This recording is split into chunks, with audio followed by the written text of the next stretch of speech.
Pagi. Kembali bersama Terence. Silakan Terence. Terima kasih kepada geng Tiga Suara kita dan tahniah kita ucapkan kepada adik Yong yang akan ke United Kingdom untuk bertemu dengan Ratu Camilla. Tahniah kita ucapkan. Seterusnya kita akan bawa perbincangan yang sudah sekian lama sebenarnya kita bincangkan, iaitu kemahiran TVET dan kesannya kepada mereka yang telah pun bergelar graduan TVET, iaitu peluang pekerjaan, tetapi kini kita akan bertumpu kepada melahirkan usahawan TVET. Kita bersama dengan tamu saya Encik Norizam Seka, iaitu pengarah Politeknik Merlimau. Terima kasih kita ucapkan kerana sudi bersama kami pagi ini. Okay, terima kasih kembali. Rangkuman TVET sekarang ini, apakah skop TVET sebenarnya dan bagaimana keusahawanan itu diterapkan melalui program-program TVET? Silakan. Okay, terima kasih. Lebih dahulu saya ucapkan berkenaan dengan TVET ini, kita tahu bahawa TVET adalah merupakan satu skop yang melibatkan kemahiran tertentu yang dipelajari oleh pelajar, terutamanya daripada Politeknik dan Kolej Komuniti. Saya daripada Politeknik Merlimau, Melaka.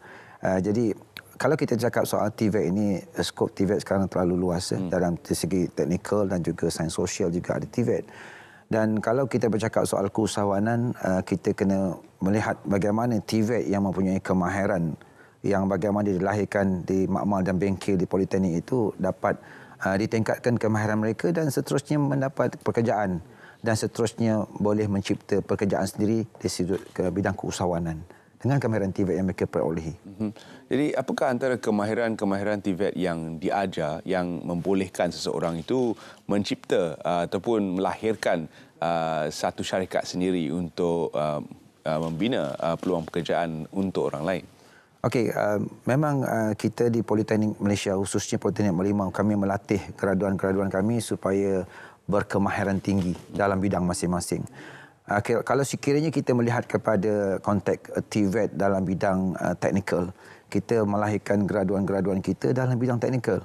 Dan bagaimana kita melihat graduan teknikal itu berjaya, kita boleh lihat dari sudut kebolehpasaran. Kalau saya boleh kongsikan Politeknik Merlimau, kebolehpasaran kami tahun lepas adalah yang tertinggi dicatatkan, iaitu 99.6%. Cukup tinggi.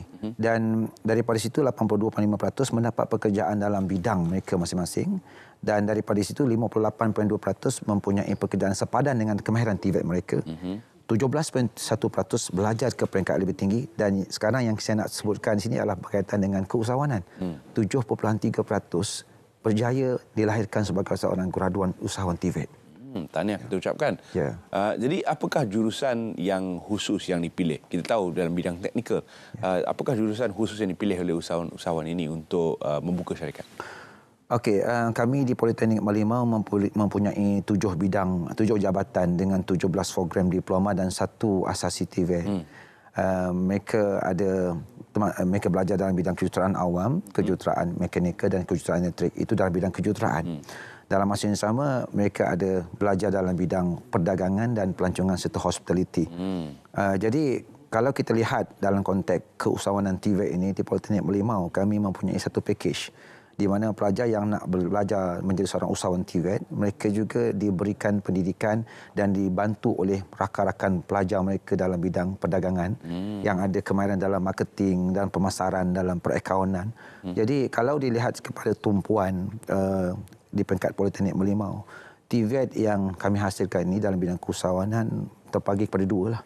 Yang mana mereka masuk dalam bidang kemahiran TVET teknikal dan juga ada di kalangan mereka yang menjurus kepada keusahawanan sains sosial, bidang makanan, bidang fashion dan sebagainya. Itu yang mereka tumpukan sekarang lah. Dan kita dapat lihat bahawa kesan daripada apa yang diajar melalui program-program TVET ini melahirkan graduan yang berkemahiran tinggi yang bukan setakat mampu untuk menjadi pekerja, tapi kini juga mempunyai kebolehan untuk mencipta pekerjaan melalui keusahawanan. Jadi adakah program seumpama ini perlu diperluaskan lagi? Bagaimana untuk kita menarik minat lebih ramai golongan muda supaya datang dan menceburkan diri dalam jurusan TVET yang mereka minati? Menarik. Cuma kita nak sebut di sini adalah cabaran TVET. Apabila kita bercakap soal gaji premium, saya menyokong apa yang Ketua Pengarah Jabatan Pendidikan Politeknik Kolej Komuniti Dr. Zahari Ismail menyatakan bahawa JPPKK komited untuk menentukan gaji premium. Ini cabaran dia. Bagaimana graduan TVET ini kita nak melatih mereka supaya mereka memperolehi gaji yang tinggi dengan kemahiran yang mereka ada. Namun sebahagian daripada cabaran itu kita perlu lihat dari sudut yang lain. Sebab itu kami di Politeknik Merlimau memfokuskan kepada bidang keusahawanan TVET supaya cabaran tadi itu dapat kita imbangi, supaya dapat lahirkan graduan yang mempunyai kemahiran TVET yang dapat direbut oleh majikan. Dalam masa yang sama mereka boleh menggunakan kemahiran mereka di hujung minggu, waktu-waktu terluang untuk menentukan mereka dapat mencipta sesuatu daripada bidang TVET mereka itu. Dan akhirnya mereka akan melipat gandakan pendapatan mereka. Itu adalah merupakan salah satu tujuan yang Politeknik Merlimau laksanakan pada hari ini. Okay. Dan dari segi jumlah bilangan pelajar yang mampu untuk diajar dalam satu semester, apakah jumlah bilangan intake baru setiap musim? Okey, intake baru, alhamdulillah Politeknik Merlimau setakat ni intake kami memang memenuhi norm. Dan kami juga ada pelajar asasi TVET yang hampir 100% memenuhi kotanya. Dan bidang keusahawanan ni salah satu daripada bidang yang kami terapkan kepada mereka lah. Berbalik kepada intake tadi tu, ingin saya terangkan juga di Politeknik Merlimau kami memulakan konsep keusahawanan itu pada semester 1 lagi. Di mana kami telah pun mengadakan program Politeknik pelatih usahawan siswa yang kami namakan PLUS, PLUS. Dan untuk makluman Terence, kita di Politeknik Merlimau dah sampai siri ke-10. Alhamdulillah. Bermaksud kami dah latih beribu-ribu pelajar kita, terutama pelajar semester 1. Yang baru ini pelajar kita dalam 1,500 orang kita latih untuk belajar tentang konsep keusahawanan di peringkat awal. Bagaimanakah mereka itu patut dilatih dan diberikan ilmu pengetahuan dalam bidang keusahawanan. Dan ada dua tujuan. Pertama, untuk lahirkan daripada mereka golongan memang betul-betul berminat dan kita akan latih kepada usahawan yang sebenar. Yang kedua, kami latih mereka untuk memiliki ciri-ciri keusahawanan. Sesuai dengan PM Politeknik Merlimau, kami ada slogan PMM Warriors, yang mana sesuai dengan konsep dan juga ciri-ciri keusahawanan tu. Jadi itulah dia. Intake memang baik. Dalam masa yang sama kami melatih mereka di seawal mungkin untuk keusahawanan. Di samping kami latih mereka untuk keperluan industri. Adakah Encik Nizam dan juga Politeknik Merlimau secara amnya mempunyai sasaran untuk meluaskan jumlah bilangan graduan TVET yang bergelar usahawan, seperti mana yang kita bincangkan awal tadi, 7% daripada keseluruhan jumlah itu menjadi usahawan. 7.3%. Jadi adakah ada perancangan untuk memperluaskan lagi jumlah bilangan yang menjadi usahawan? Okey, memang dalam perancangan kami berdasarkan kepada Plan Strategik Politeknik Merlimau 2024-2028. Kami mensasarkan jumlah graduan kami daripada 73 pada tahun lepas sehingga tahun 2028 sehingga 20% graduan kami adalah graduan yang menjadi usahawan. Sasaran itu agak tinggi dan oleh demikian kami menyediakan beberapa perkara di Politeknik. Pertama, kami menyediakan facilities. Kami sediakan dataran keusahawanan, kami sediakan kios-kios keusahawanan dan kami menyediakan inkubator, tempat inkubator keusahawanan. Dan kalau ada ruang nanti saya cerita sikit tentang inkubator lah dengan lebih detail. Selain itu kami melatih pensyarah-pensyarah kami dalam bidang keusahawanan, menjadi mentor keusahawanan yang baik.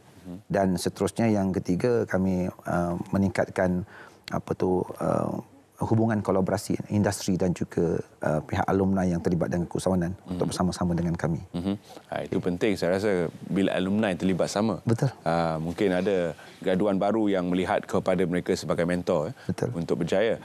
Inkubator itu sesuatu yang menarik sebab dia umpama sandbox di mana para usahawan baru ataupun yang ingin menjadi usahawan boleh memulakan sedikit perniagaan dan dalam keadaan yang terkawal. Jadi berapakah jumlah bilangan pelajar yang merebut peluang untuk menjadi sebahagian daripada inkubator ini? Okey, kalau inkubator ni kami membuka ruang yang akan luas dan memang banyak proposal yang kami terima, tetapi untuk makluman kami hanya memilih setakat ini 7 inkubator saja di Politeknik Merlimau. Yang menariknya 7 inkubator ini mencakupi semua kemahiran jabatan. Dan pendapatan jualan kasar mereka sehingga bulan Oktober yang lalu lebih kurang 360,000. Wow. So saya jangkakan penutup akaun pada bulan Disember nanti mencecah 400 ke 450,000, memandangkan baru-baru ini kami mempergiatkan lagi aktiviti-aktiviti di dalam kampus dan luar kampus untuk inkubator ini terlibat. Sejujurnya kami telah melatih lebih kurang 1,500 orang graduan dan daripada situ kami telah membuat tapisan untuk graduan semester 3 dan seterusnya.